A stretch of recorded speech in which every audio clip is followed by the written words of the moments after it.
Welcome back to Goodfellows, a Hoover Institution broadcast exploring social, economic, political, and geopolitical concerns.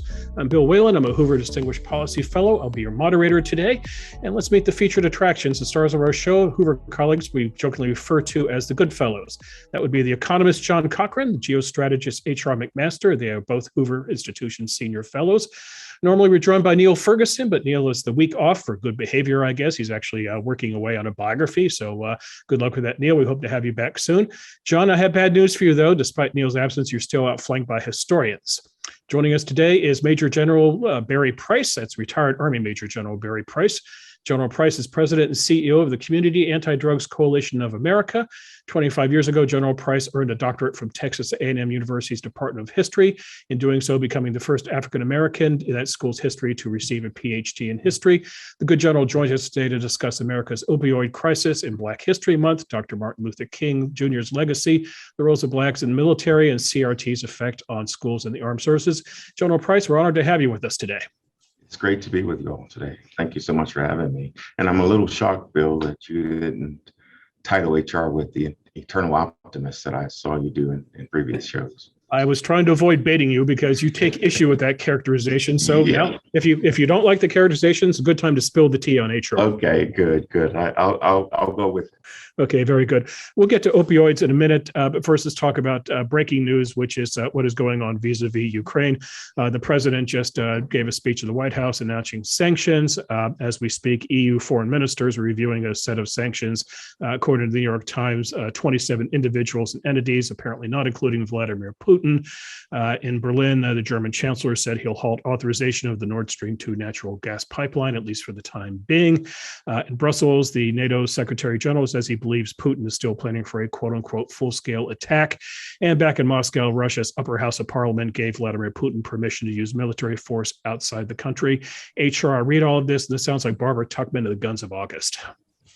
Well, it is. It's a very dangerous period. And Barry, I'd love to hear what you think about this. And John, I think what you've seen is just really, we're in the middle of a crisis that began in 2000 and 2014 with the annexation of Crimea and the invasion of Ukraine. And I mean, there have already been 14,000 deaths associated with this ongoing offensive against Ukrainians. I think what was disturbing for John and Barry and Bill, I don't know what you thought about it, but this kind of weird cabinet meeting he had, right? And he tried to Putin and try to get everybody on the record. I'm supporting what you're doing. And then he gave that rambling, like long discourse, airing all of his grievances. And this is a guy he's 70 years old. He wants his legacy to be that he restored Russia to national greatness. Right. And this is, I'm afraid that this is just like a late 1930s moment, and we're in for something I think even more dangerous in the future. Barry, you were in the Fulda Gap when I was down there in the 2nd Cav Regiment. We were served in the 2 cavalry regiments that were in West Germany at the time. But what's your assessment of it? I agree with everything that you're saying. I really think that it's really a condition of Putin trying to maintain relevance as a superpower in the world. I don't believe that he is. I mean, I think that this is a lot of bark, no bite. I believe he's. It'll be interesting what our role might be as the United States and what our response might be.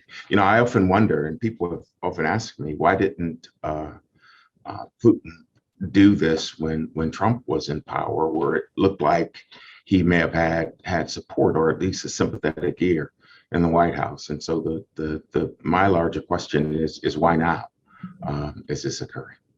Mm-hmm. Well, I would offer I don't think this is 1914 because Germany and France in 1914 were two very cohesive countries. Right.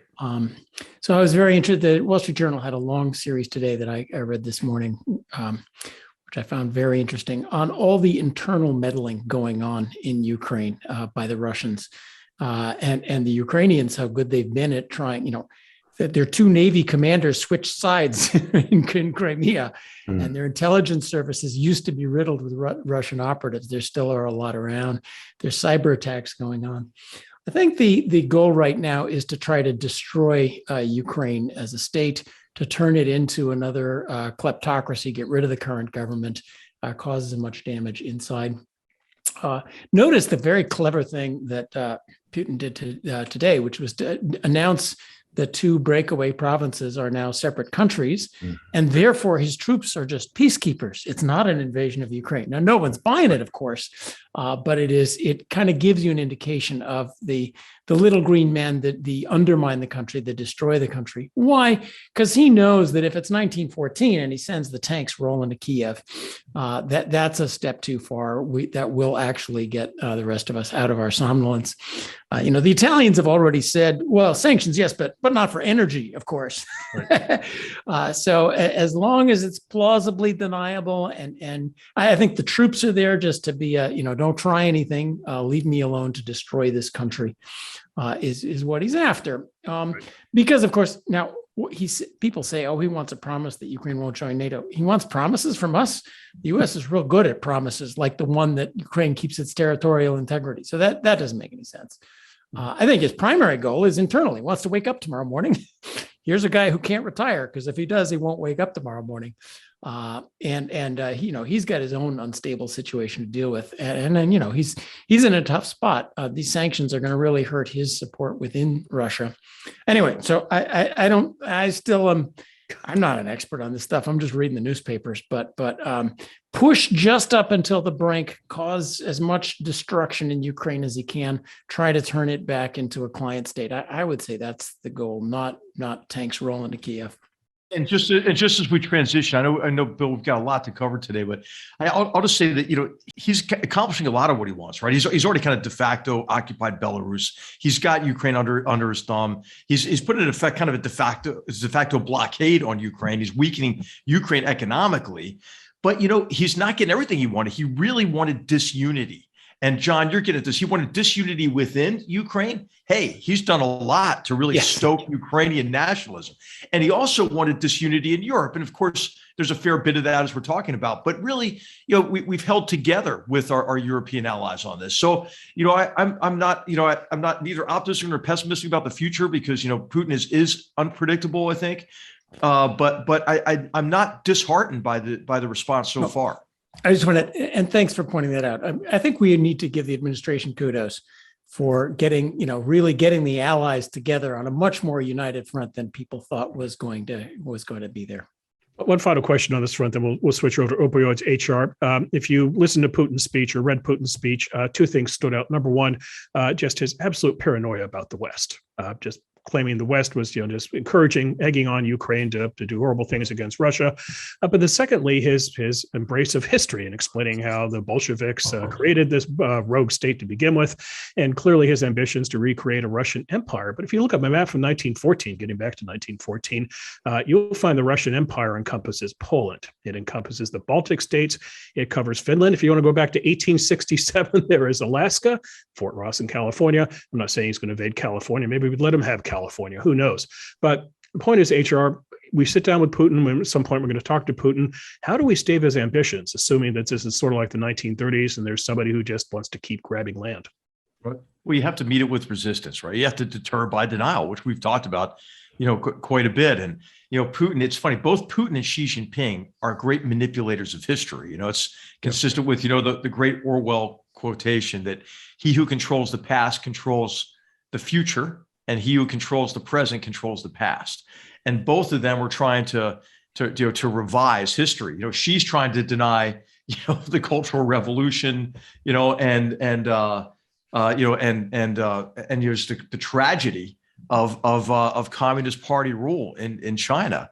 And then Putin is of course nostalgic. You would say, I think, back to the Tsarist period more than anything else, right? To reestablish the empire. So, I mean, one of the big correctives, we're going to talk probably a little bit about this too when we get to race relations and equality of opportunity in the United States. It's important to remember the manipulation of history was one of the greatest tools that were used to justify Jim Crow, and separate but equal, right? And the myth that the Civil War was for states' rights instead of slavery, or that slavery was a benign rather than horrible institution. And so I really think this is where demagogues go first, right? Those who want to to inflict abuses on people, on a society, they try to manipulate. They start with the manipulation of history and the abuse of history. I'd like to make one point on 1914 as well. I mean, and this is during the season where our nation breathed life into War Plan White, which was our domestic plan to fight Bolsheviks, Negroes, and people who sought to overthrow our country. And so, and that was believed that Negroes were going to be a part of that. Juxtapose that with what you saw last year at the Capitol. It was majority folk who had felt they had been marginalized during the Obama years. And so I think there's a lot to unpack. And history, we can see that it's cyclical, that it repeats itself. Let's move on to why the general is here in the first place, and that is to talk about opioids and race in America. General Price, let me throw a few stats at you here. Per the DEA from 2020 to January 2020 and January 2021, overdose deaths in America for fentanyl rose by 38%. Our viewers might be interested to know that drug overdoses in America now kill more than 100,000 Americans a year. That's more than vehicle crashes and gun deaths combined. Over the same period I mentioned, from January 20 to 21, overdose deaths involving synthetic opioids, primarily fentanyl, rose by 55%. Why the focus on fentanyl? It's 100 times more potent than morphine, 50 times more potent than heroin. Here in California, the number of deaths from fentanyl overdoses has jumped by 2,100% over the last 5 years. Let me now give you a San Francisco story, General Price. Last summer, the police in San Francisco seized 7 kilos of fentanyl in powder form. According to the city's police, quote, enough legal overdoses to wipe out San Francisco's population 4 times over. I did a little math on this. San Francisco's population is about 875,000 people. So you're talking about 3.5 million people. If you boil that down, divide it by 15.5 pounds of fentanyl, 1 pound of fentanyl, General Price, kills about 250,000 people. That makes it a weapon of mass destruction, an atomic bomb, if you will. What do we know about fentanyl? We know that it's beyond potent, it's transcontinental, it crosses class and race lines, and its use is skyrocketing. How did America reach this situation? Well, that's some interesting statistics, and I tell you that it would be a great question of HR as a former national security advisor whether or not drug overdoses might find themselves as a major crisis, as a security threat to our nation. The CDC has released data over the last 12 months that looks back from October of 19 to October of 20, which shows that we've had 100,306 overdose deaths in that 12-month period, 65% of which were due to opioids. That's 273 deaths every day. Also, I tell you that methamphetamine, LSD, crack, and heroin remain a problem, though they're not the focus right now for our nation. Opioids are. 95,000 people every year are dying from alcohol abuse. We're not talking about that. Likewise, 480,000 people die from tobacco abuse annually. We know that marijuana, cocaine, meth, heroin, and opioids, that they're in middle schools, not just in high schools. And so our historical approach has been interesting, most of which did not work. What we've learned over these years is that there's no panacea. There's no golden egg laid by the golden goose. There's no one thing that we can do. We've tried to legislate our way out of it. It didn't work. We've tried to tax our way out of it, and we see that with tobacco especially, and we'll see it if they ever federalize legalization of marijuana. But taxing doesn't work either. It doesn't end the addiction. People are paying almost $10 for a pack of cigarettes right now. We can't treat our way out of it. We don't have enough facilities to do that. And then this is the piece that looms large right now, is that we can't imprison our way out of this epidemic. There's not enough prisons. Believe it or not, there are more prisons in America by more than 1,000 than there are educational facilities, colleges and universities. I think that tells you something about our culture. Hey, Barry, it seems so daunting, right? And the drug abuse problem is connected to other problems. You've mentioned it's connected to crime, obviously, Right. but it's also connected to what we see every day in all across the Golden State here, homelessness. Yeah. And so could you talk a little bit about like, how does a community start? Like, how do you get them to begin taking on what are really, it seems to be interconnected problems of criminality, homelessness, and drug abuse?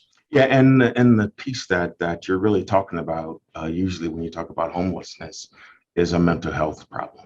And that's one of the things is that mental health has been something that our nation has tended to avoid, that we haven't talked about. There's so much stigma that's involved in it. One of the things that we're now doing in our training with our coalitions is teaching this concept known as ACEs, adverse childhood experiences, and how those childhood experiences, though you might seem to have been resilient and have overcome some of those childhood experiences, childhood traumas, they come back. They're dormant, but they revisit you later in your life. And we've seen so many cases of that. And people will medicate a problem through either drugs or alcohol, or both. And so one of the things that we've done, and usually our drug-free communities, which is a federally funded program, it only pays $125,000 a year to those communities, and then they have to match that, and it could be in kind. But we've seen that once this community does the data and they have established a coalition with minutes for 6 months, then they can start a coalition, and then we'll train them on how to deal with their problems. One of the things, so our focus is illegal and illicit drugs, underage drinking, and cessation of all uses of tobacco. We know that you can overlay our coalition model on any scourge within a community, be it suicide, be it parenting skills, be it fathering skills. For one community is one of our communities out in Washington State is a prison-laden community. And so most of their people have a lot of people in the community who just come out of prison. They're teaching them skills to help them to decrease recidivism, in those communities. And I tell you, the mental health crisis, HR, I think is kind of the larger umbrella that if we solve the mental health problem, we'll be a hell of a long ways down the road in this. I want to give you all something that I think, because I don't think that the problem that besets us is hopeless. And there are a couple of things that I think we need to do as a nation. I think that we need to establish a Kerner-like commission. That was what the nation did in the 60s to look at inner city violence and riots. And I think that the Office of Drug Control Policy for the U.S. must be both the convener and the unifying agency for U.S. efforts. But I think it's a problem that we can solve. So I'd like to ask you two questions, and I won't do them both at the same time because I hate it when people ask me two questions. I can't remember them. The narrow one, I want to salute, first of all, what you're doing. Because you brought up mostly community, and then we went to Washington, and sort of my two questions are community and then the Washington one. But so much of America now, there's a problem, and everybody runs first to Washington, and we need some great new program to X, Y, and Z. And you're in the sort of the Tocqueville space where you say, no, our local community has to get its act together and say, we're not going to tolerate, a free drug zone in our public park. I love that you brought it also together with parenting and other signs of community, because communities that fall apart in lots of ways. Right. You did bring up, and I also the interaction, not just mental health, but the interaction of mental health and drug abuse. The drug abusers that I have known describe it as self-medication for mental health problems. That's a lot of what it is. Now, but on policy, we do, I think of, say, San Francisco, which is an epicenter of drug problems. Despite the fact that they spend $330,000 per homeless person per year, it is very hard to get drug treatment or mental health treatment. And, somebody who is who is abusing public spaces and supporting themselves by crime, we are unwilling to say, no, you gotta come take the drug treatment, and you are not allowed to use this public space. In fact, the community of San Francisco and increasingly Palo Alto is very tolerant. They don't say homeless drug addict engaged in crime. They say our unhoused neighbor, we must tolerate their lifestyle choice. Wait a second here. So I want to salute it, but there are also, even at the community level, there are some things we could be doing much. It's not a lack of money. We're just spending the money in atrociously wrong ways. So then I'll get to the Washington question. So there is a problem, John, with money, because one of the things, and it's a Washington term, which is same year money. So when they pass the money, you have to spend the money within that year. And if you look at the cycle in Washington, we've been under continuing resolution most years. And then that leaves a very truncated window in which people can spend the money. That doesn't allow you to do brick and mortar kinds of things, like to build buildings and infrastructure. Or build community, right? Build organizations that need a budget for more than 1 year. Right. Now, one of the things with our community-based approach is that we don't solve any of their problems. We teach them how to solve their own problems. And that's why I think our motto works, is because we're not legislating from DC how to solve your problems. And I tell you that we're in every community in the United States, and we're in every county in the United States, and we're in 30 countries across the world. And it has the same resonance. It works just as effectively, in those 30 foreign countries as it works here in the United States, because we're giving them the tools to solve their own problems. If I can, then I'll give HR a turn.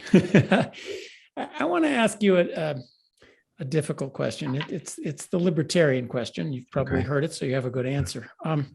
We've lumped together a lot of problems. One problem is a generation of kids, primarily Black kids, in jail for small time, either possession or dealing. Kids there's not that many jobs available, and they chose the job of drug dealer, and then they're in jail for 20, 30 years, and families are destroyed and so forth.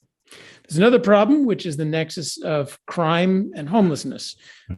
People living on the streets to support drug addicts, combination of mental illness, supporting themselves, the drug addiction supported with crime, which is ruining cities.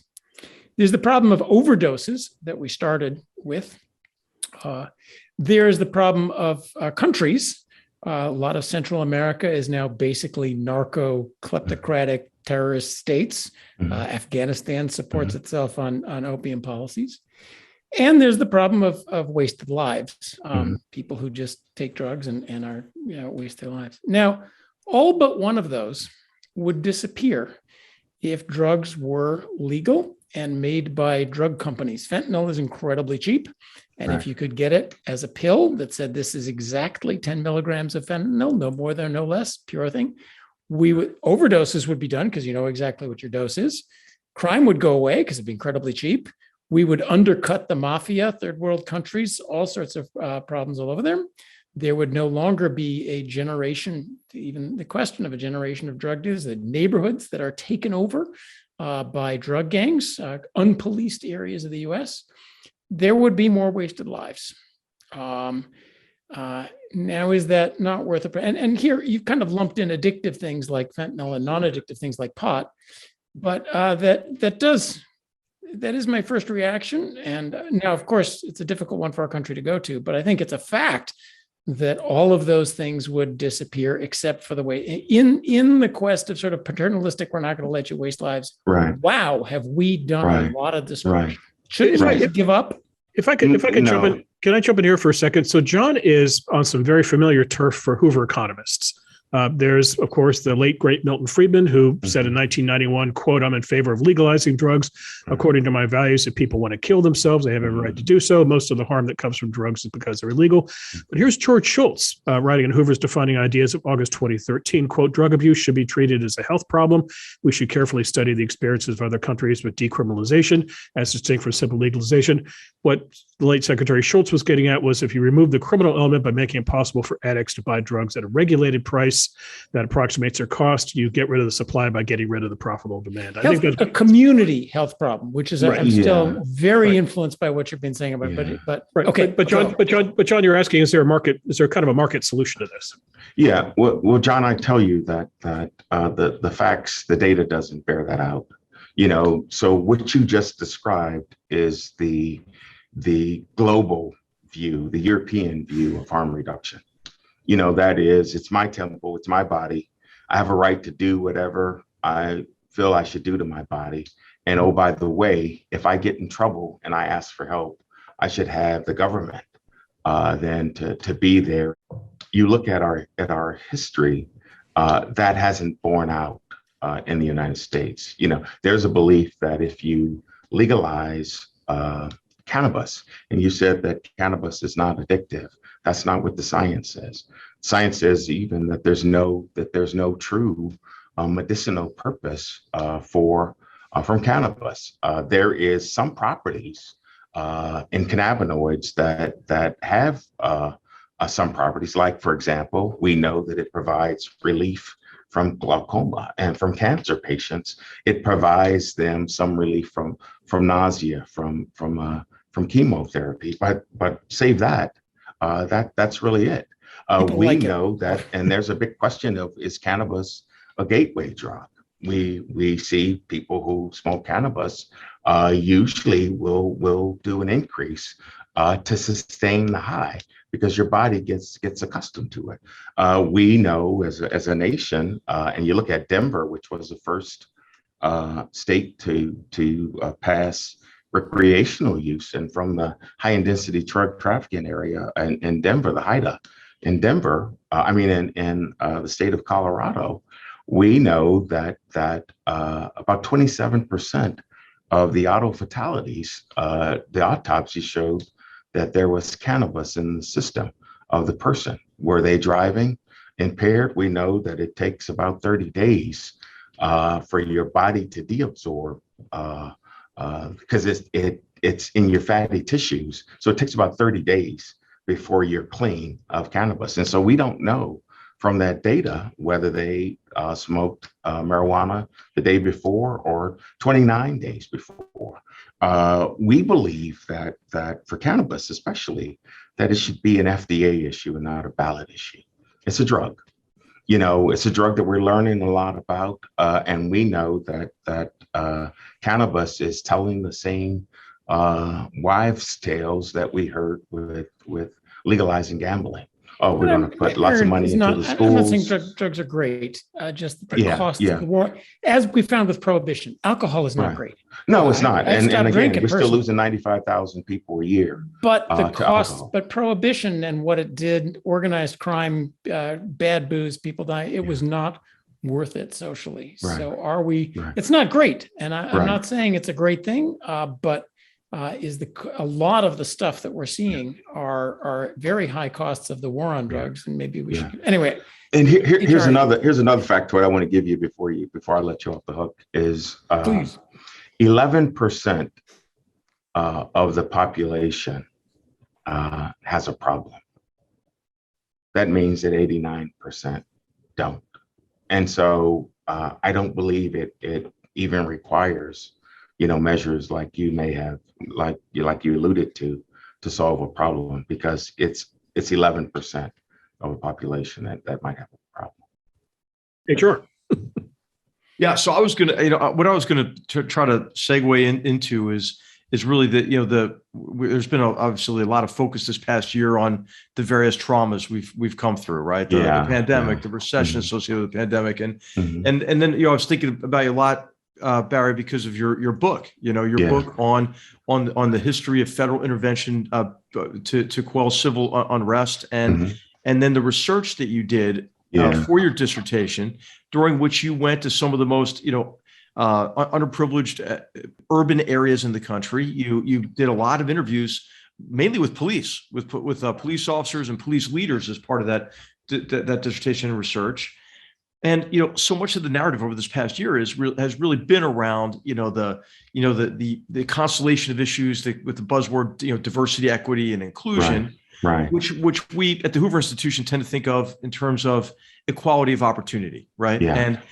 And a lot of the maladies we're discussing here, with drugs and crime and homelessness, those are a blight on these urban areas and make it even more difficult for those who were born into that zip code, right? To access the great promise of America. And I know you've been an advocate, within our military in terms of the military being an area of opportunity for young people and to reaching young people who are willing to serve in those communities. You're the head personnel officer, for our Army, and you led a lot of these issues on a lot of these issues from the military's perspective. And now you're serving again in a new way in the organization we lead today.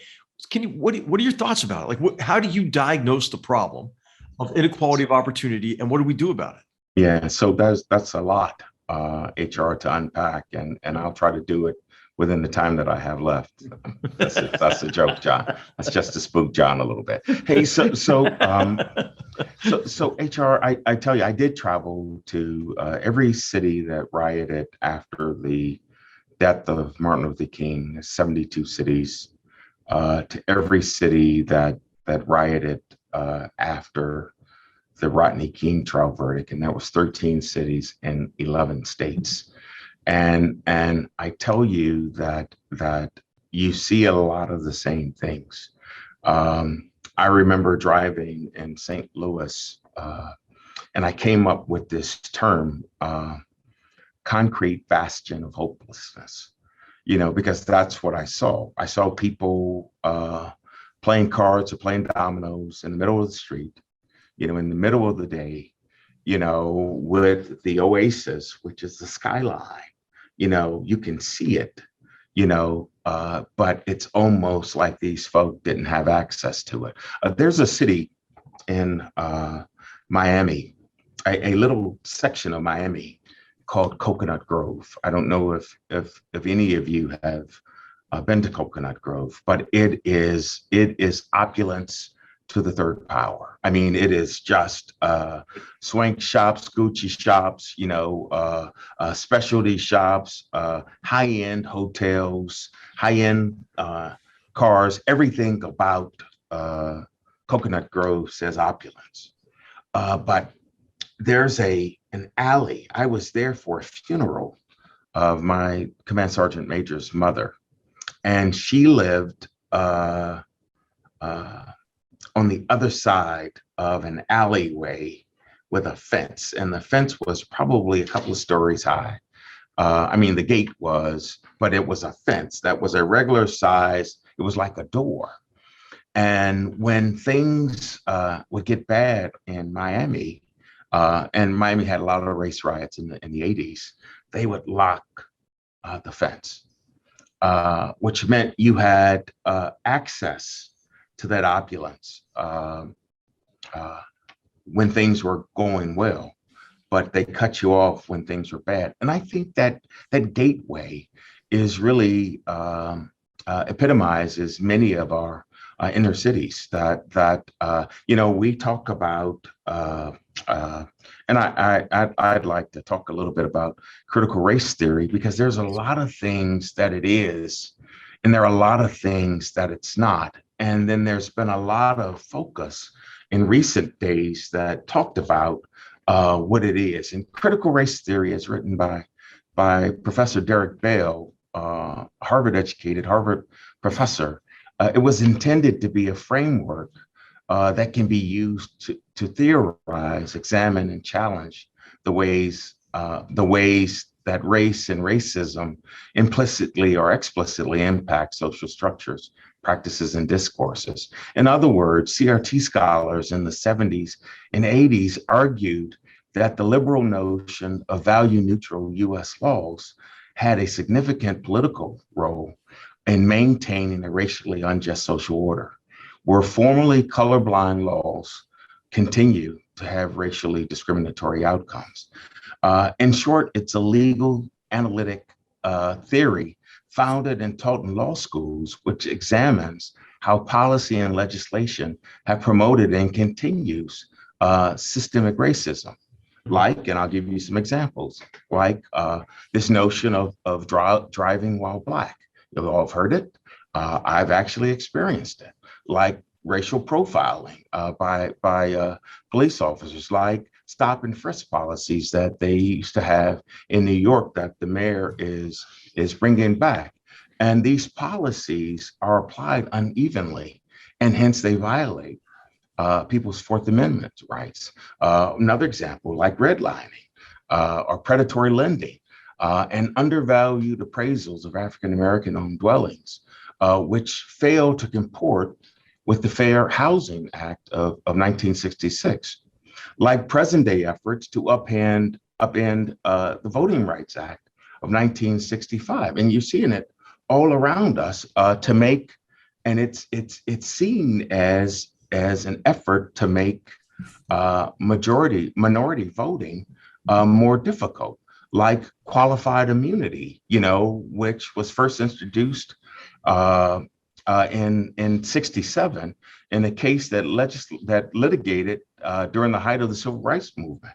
It stated to have been originally introduced with the rationale of protecting law enforcement officials from frivolous lawsuits and financial liability, in cases where they acted in good faith in unclear legal situations. Now, let me give you some data points on this qualified immunity and why it's so important and why it's a part of this of CRT. So would you believe if I told you that from 2013 through current day 2022, that police have killed 9,988 Americans? The police have killed more Americans than American treasure was lost in both in GWAT, in both campaigns in GWAT. That is in Afghanistan and in Iraq. 44% of them have been Caucasian. 25% have been African American. Now you juxtapose that with that African Americans constitute about 11%, of the population. 18% have been Hispanic, 10% unknown races, and then 1% for Asian and Native Americans. My read is that CRT asks the nation to live up to the ideals of the Constitution. That is liberty, justice, common defense, general welfare, domestic tranquility. It's aspirational for all people in the United States, the Constitution is. And so I think that CRT has been conflated with something that it's not. That it was designed to be a mechanism for debate, in law schools, but it's now come mainstream, and it's not. It's a theoretical model. It's based on a supposition. Yeah, you know what I think is, I think what we ought to do, Barry, is like just not even use the term critical race theory. I agree, but talk about arguments within it, right? As you note, it was this theoretical construct. It really grew out of a whole range of critical theories, postmodernist, post-colonial theory, and so forth. It's deconstructionist, and I think aspects of it include, right? I would say include that because we are, as a society, are structurally and institutionally predisposed toward racism. The only way that we can transcend it is to tear everything down. Right. That's one aspect of some people who advance the theory. Right. The other aspect of it is that you should judge one another in our society, your fellow Americans, by their identity category or some sort of strata of victimhood and oppressor. This is that shaming aspect you mentioned. Right. Right. And I think this is destructive to the cohesion of our society. Right. And it robs us of agency, right? Because if you believe that, Barry, if you believe it, right, whether you're Black or white or Hispanic or whatever, what you then say is, okay, I have no agency. You're left with a toxic combination, of anger and resignation. And, Barry, I worry about this infecting the military, man. I mean, you and I came up in a time, and we talked about this. I mean, we talked about this after grad school. Remember, Yeah, we did. where when when I went to UNC and you went to Texas A&M, I went to UNC and I looked at the basketball courts and I looked at the flag football going on. I'm like, why are the Black students over there and the white students? Yeah. We were in a military, right, where that wasn't the case, right? Right. And I think in many ways it was a bit generational for us as well. I think that we came up in the post-civil rights period, and I don't know, what's your assessment, Barry? Are you worried about, the various aspects of CRT? And of course, this is overdone, and you are the expert on Martin Luther King. Sure. But what you typically hear is, hey, this isn't what Dr. King said, right? What Right. Dr. King said, I want my my children to grow up in a world where people are judged by the content of their character, right? Not their skin color. So, I'm worried about it, Barry, because I think what happens is the irrational aspects of CRT create equal and opposite irrational reactions, among whatever you want to call various, forms of prejudice and bigotry. So, what are you worried? Are you worried about it? Yeah. So I tell you that CRT is not a term that most Black people are even aware of. Never been exposed to it. I mean, it's like Latin. It's like Latinx. Exactly. Latinx. Right. Exactly. Yeah. Exactly. And so it's not historical. It's not in the lexicon of history. It's not in the dialectic model that looks at African American history. I heard of it. I mean, and I'm a PhD in history. I write books. I heard it for the first time 2 years ago. And I'm like, it's bull.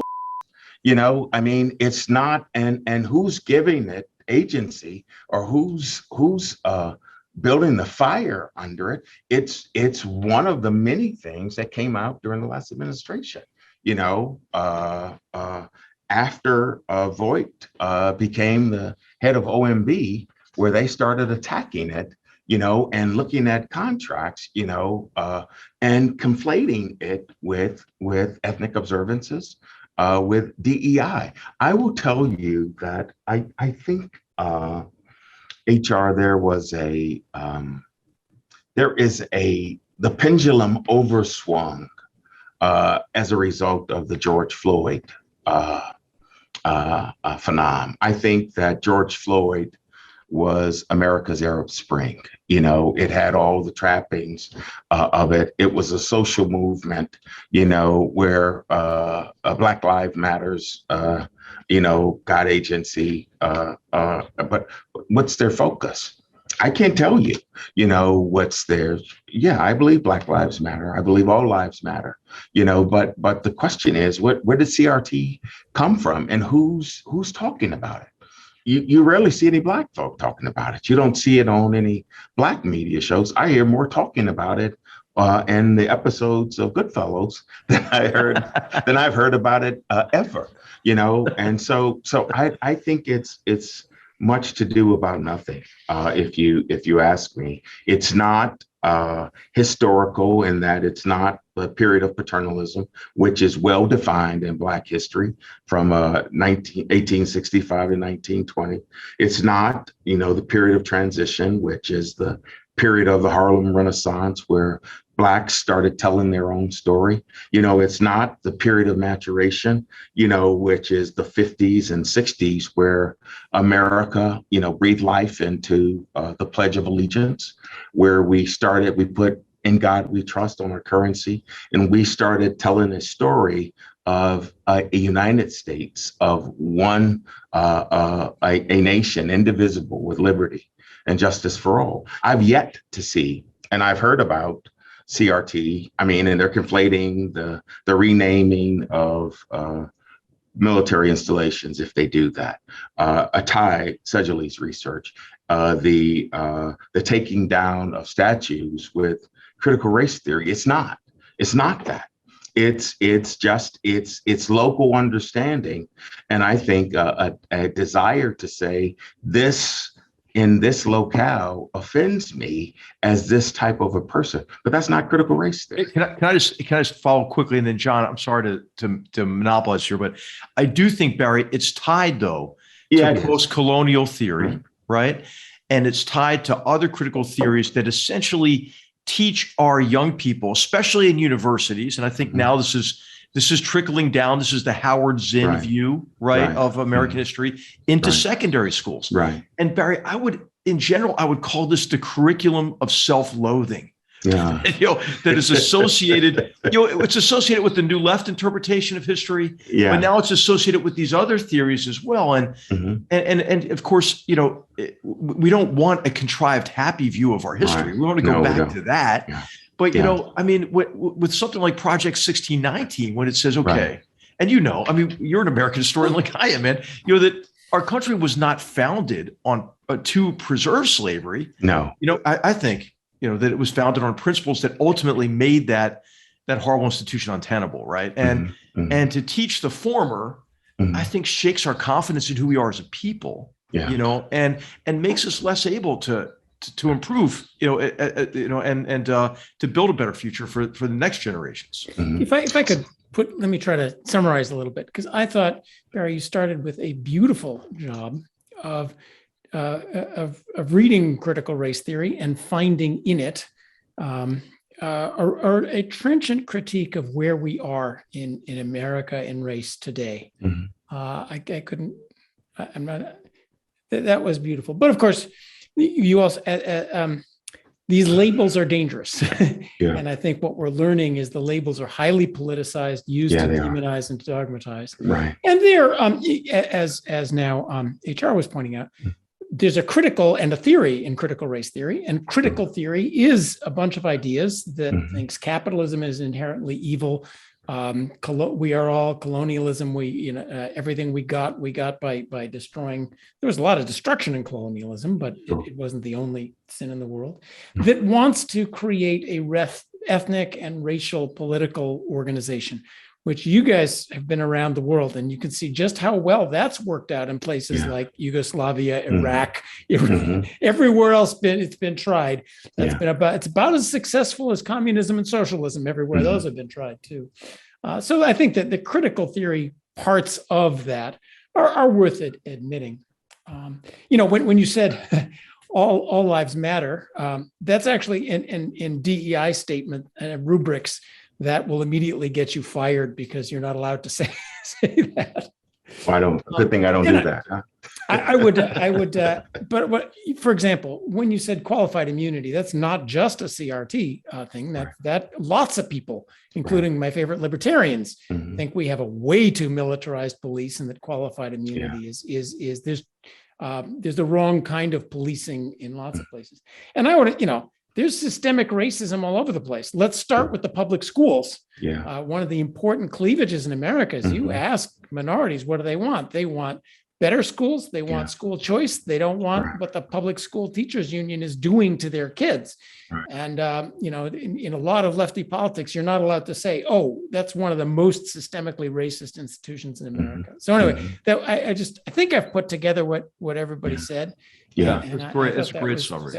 There is some concern, John, that I tell you that we're back. America has reversed course and may be back where it was pre Brown v. Board of Education. That our schools are homogeneous. That it looks like one. I know the school. What's the school in San Francisco? But they're not just segregated; they're bad. And that's the most important. Whether segregated or not, that young, especially Black Americans, just get such awful educations Yeah. at the hands of the teachers union. And this is What's the school, the Asian school that's in Lowell. that's mostly Lowell. Lowell High School. So yeah, Lowell High School. So the number one school in our nation is here in Virginia, Thomas Jefferson. Yes. You know, and it looks like Lowell. And so people are complaining. I mean, it's merit based. You But have why to can't we test to teach? get into Why it. can't Black kids have access to? Then it's not just one high Oh, school. Why can't every high school be good? It's not the Black kids, it's the white kids the white parents who are Yep. complaining that it's too Asian, you know, that they're taking all the opportunities. And so the question is, if something is merit based Mhm. and merit borns out, this is what the class picture looks like. Should that not be acceptable? But there's a bigger question. Why is there only one good school?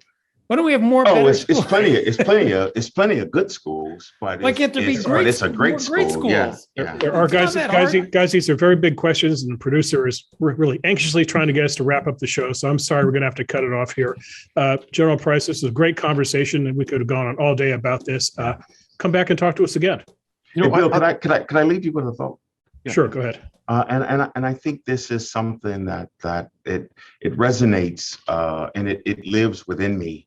And it's words from the Prophet Muhammad, who stated that four things supports the world: the learning of the wise. That's what we're talking about here. Mhm. The justice of the great, you know, the prayers of the good, and the valor of the brave. And I think we must be more learned, more just, you know, more prayerful, and more brave if we're going to see solutions for our nation. Okay, very well put. General Price, really a pleasure to have you today. Pleasure is mine. So that's it for this episode of Goodfellows. A viewing note, we will not be doing a show next week. We'll be back in a couple of weeks. We're giving John and HR some time off for good behavior as well. Hopefully we'll have Neil back as well. So look for us sometime around March the 16th or so. On behalf of my Hoover colleagues, HR McMaster and John Cochran, our guest today, General Barry Price, we hope you enjoyed the conversation. Thanks for watching. If you enjoyed this show and are interested in watching more content featuring HR McMaster, watch Battlegrounds, also available at hoover.org.